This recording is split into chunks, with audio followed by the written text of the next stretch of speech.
Hai everyone, gue Kurnia, gue seorang storyteller. Tapi kali ini di segmen dunia kerja, gue bakal ngasih tips gimana sih cara agar lamaran kita bisa tembus ke perusahaan. Biar nggak buang waktu, langsung tonton videonya. Let's check it out. Oke, di sini gue ada kurang lebih 5 tips biar teman-teman bisa lamaran emailnya bisa tembus ke perusahaan. Dan ada pun beberapa hal yang perlu diperhatikan adalah hal yang pertama adalah alamat email perusahaan itu emang benar-benar resmi dan sedang ada buka lowongan. Dan ingat, untuk email resminya itu rata-rata kebanyakan bahwasanya perusahaan-perusahaan itu menggunakan domain email dari perusahaan mereka. Semuanya Musashi berarti domain emailnya Musashi, kalau Yamaha berarti Yamaha dan lain sebagainya.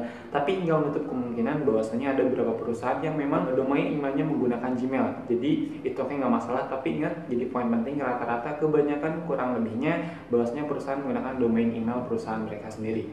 Yang kedua adalah subjek email. Dan mungkin rata-rata orang-orang itu tidak memperdulikan tentang subjek email, padahal ini adalah kodenya bahwasanya ketika kita melamar via email, ini salah satu kode kita untuk melamar di posisi apa kayak gitu. Jadi mohon diperhatikan, biasanya ketika ada lowongan dijelaskan untuk subjek emailnya itu seperti apa, kayak lamaran kerja strip operator produksi atau lamaran kerja data analis kayak gitu. Jadi buat teman-teman untuk subjeknya juga mohon untuk diperhatikan, jangan diabaikan begitu saja.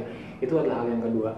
Hal yang ketiga adalah body email. Nah, untuk body email nanti gue jelasin di video sebelumnya. Gue pernah bikin lamaran via email, dan nanti kalian tinggal klik tautannya di sana. Nanti gue bakal bahas tentang body email itu seperti apa kayak gitu. Nanti gue bakal kasih body emailnya seperti apa. Oke, nah body email ini juga menjelaskan kurang lebihnya tentang diri kita, tapi namun dalam bahasan singkat. Nah itu, jadi nanti buat teman-teman jangan lupa ketika kita ngirim email, siapkan dulu body emailnya, edit dulu body emailnya. Kalau teman-teman belum tahu body email itu seperti apa, silahkan tonton video sebelumnya dari video gue, yaitu cara mengirim lamaran via email.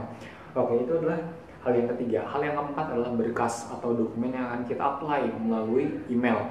Nah biasanya untuk berkas ini ada yang dibagi 3 bagian, ada yang dibagi 2 bagian, dan ada pula yang dibagi 1 bagian. Maksudnya ada yang semuanya disatuin kayak foto, terus CV-nya, terus berkas-berkas dokumen kayak ijazah, SK-nya tuh disatuin jadi 1 file, terus dikirim via email. Ada yang seperti itu. Terus ada juga yang dibagi 2 bagian, ada yang CV-nya, terus yang terakhirnya dokumen berkas lamaran lengkap baru di-send ke via email. Dan yang terakhir ada 3 bagian.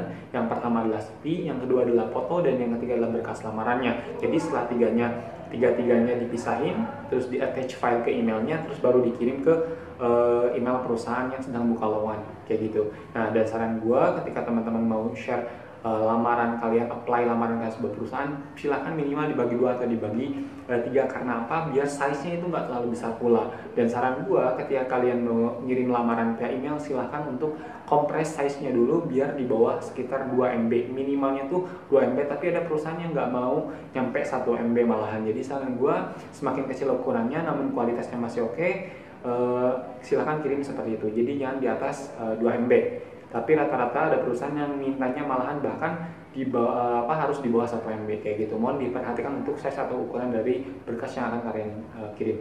Dan yang kelima adalah waktu pengiriman. Nah ini mungkin agak kurang diperhatikan oleh teman-teman. Rata-rata ada yang kirim lamarnya malam-malam, padahal hari itu udah nggak kerja. Jadi ingat, buat jadi catatan teman-teman bahwasanya silahkan kirim email itu di antara jam 7 sampai jam 4 sesuai dengan jam kerjanya. Tapi ada waktu-waktu krusial istilahnya, yaitu kalau untuk pagi sekitar jam 9 sampai jam 11, dan jam 2 dan sampai dengan jam 4. Nah itu adalah waktu-waktu krusial, biasanya HRD buka email mereka untuk rekrut orang-orang yang melamar via email kayak gitu.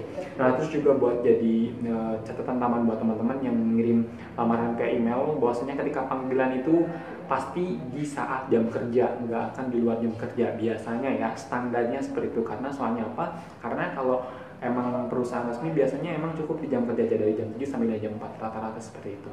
Mungkin penjelasannya itu saja mengenai tips gitu agar lamaran kalian bisa tembus ke sebuah perusahaan. Kalau kalian masih ada pertanyaan, silahkan tulis di kolom komentar. Kalau masih kurang jelas, boleh di Instagram gue, kurniasani_. Nanti insya Allah gue bantu teman-teman lewat channel ini. Semoga bermanfaat. Jangan lupa buat like, share, comment, subscribe biar nggak kalian video terupdate dari gue. Mungkin itu aja yang bisa gue sampaikan. Gue Wassalamualaikum warahmatullahi wabarakatuh.